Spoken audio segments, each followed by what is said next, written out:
Hello દોસ્તો, મારું નામ રિદ્ધિ છે. હું અમદાવાદમાં મારા પરિવાર સાથે રહેતી હતી. બાળપણથી જ મને પહાડો, ઠંડી હવા અને કુદરતી સ્થળો ખૂબ જ ગમતા હતા. ઘણા સમયથી મારા મનમાં માઉન્ટ આબુ જવાની ઈચ્છા હતી. આખરે દિવાળીની રજાઓ દરમિયાન મેં મારા માતા પિતા સાથે માઉન્ટ આબુ ફરવા જવાનું નક્કી કર્યું. પ્રવાસનો ઉત્સાહ એટલો હતો કે આખો સફર દરમિયાન હું બારીમાંથી બહારના સુંદર દ્રશ્યો જોતા જોતા જ ગઈ. માઉન્ટ આબુ પહોંચ્યા પછી અમે એક સુંદર હોટલમાં રોકાયા. બીજા દિવસે સવારે નાસ્તા દરમિયાન હોટલના મેનેજરે પોતાના ભત્રીજા દેવનો પરિચય કરાવ્યો. દેવ ત્યાંનો સ્થાનિક હતો અને પ્રવાસીઓને માઉન્ટ આબુના સુંદર સ્થળોની માહિતી આપતો હતો. તેના ચહેરા પર હંમેશા સ્મિત રહેતું અને વાત કરવાની અનોખી રીત ખૂબ જ નમ્ર હતી. તેણે અમને નક્કી કર્યું કે આખો દિવસ માઉન્ટ આબુના જાણીતા અને ઓછા સ્થળો ફરાવશે. સૌથી પહેલા અમે નક્કી લઈ ગયા ત્યાંની શાંત હવા અને પહાડોની સુંદરનું સરોવર મનને મોહી લે એવું હતું. દેવ દરેક સ્થળનો ઇતિહાસ અને તેની ખાસિયતો ખૂબ જ રસપ્રદ રીતે સમજાવતો હતો. પછી અમે સનસેટ પોઈન્ટ, ગુરુ શિખર અને દિલવાડા મંદિર પણ જોયા. આખો દિવસ ફરતા ફરતા અમારી વચ્ચે ઘણી બધી વાતો થઈ. મને ખબર પડી કે દેવને પ્રવાસ અને ફોટોગ્રાફીનો પણ ખૂબ જ શોખ હતો. બીજા દિવસે મારા માતા પિતા આરામ કરવા હોટલમાં જ રહ્યા જ્યારે હું દેવ સાથે નજીકના કુદરતી સ્થળો જોવા માટે ગઈ. રસ્તામાં તેણે મને પહાડોમાં ઉગતા વિવિધ વૃક્ષો, સ્થાનિક લોકોની જીવનશૈલી અને ત્યાંની સંસ્કૃતિ વિશે જણાવ્યું.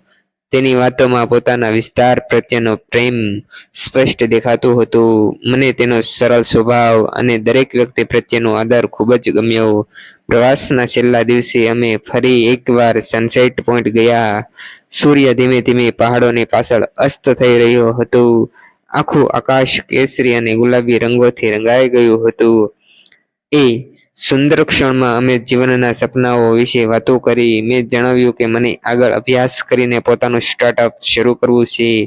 દેવીએ કહ્યું કે તેનું પણ સપનું છે કે એક દિવસ તે પોતાના શહેરમાં પ્રવાસન સાથે જોડાયેલું એક સુંદર ઇકો રિસોર્ટ બનાવશે.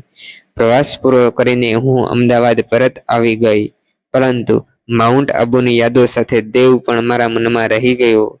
થોડા દિવસ પછી તેનો સંદેશ આવ્યો. આશા છે કે સફરની યાદો હજુ પણ તાજી હશે. મેં જવાબ આપ્યો અને ત્યારથી અમારી વાતો નિયમિત શરૂ થઈ ગઈ.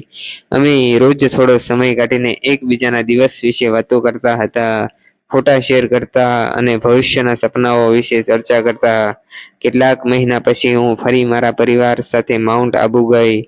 આ વખતે દેવ મને ફરી મળ્યો. અમે ત્યાંની જૂની યાદો અમે તાજી કરી અને ફરીને ફરી એ જ સ્થળોએ ગયા જ્યાં પહેલી વાર સાથે ફર્યા હતા. સાંજના સમયે ગુરુ શિખરની ટોચ પરથી સૂર્યાસ્ત જોતા જોતા દેવ થોડો મૌન રહ્યો.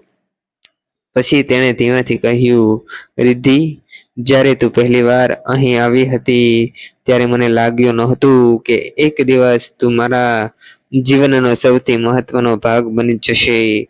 હું તને દિલથી પ્રેમ કરું છું.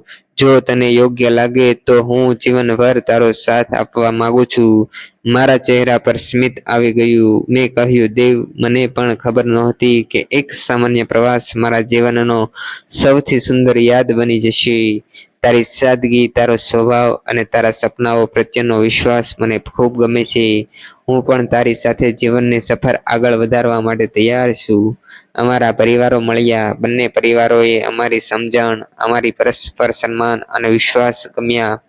સૌએ અમારા સંબંધને સ્વીકારી લીધો. થોડા સમય પછી અમારા લગ્ન ખૂબ જ સાદાઈથી થયા. લગ્નમાં બંને પરિવારો, નજીકના મિત્રો અને સગા સંબંધીઓ હાજર રહ્યા હતા. લગ્ન પછી અમે નક્કી કર્યું કે દર વર્ષે અમારી વર્ષગાંઠે માઉન્ટ આબુ જરૂર ને જરૂર જઈશું. આજે પણ જ્યારે અમે નક્કી લેકના કિનારે સાથે બેસીએ છીએ અથવા સનસેટ પોઈન્ટ પરથી અસ્ત થતા સૂર્યને નિહાળીએ છીએ ત્યારે અમારી પહેલી મુલાકાત હંમેશા મને યાદ આવી જાય છે. હવે મને સમજાયું છે કે જીવનની કેટલીક સફરો માત્ર સ્થળો જોવા નથી મળતી, કેટલીક સફરો આપણને એવા લોકો સાથે મેળવે છે કે આખું જીવન બદલી નાખે છે.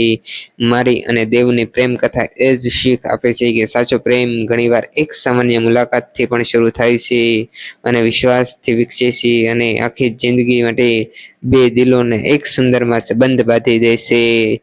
થેન્ક યુ દોસ્તો.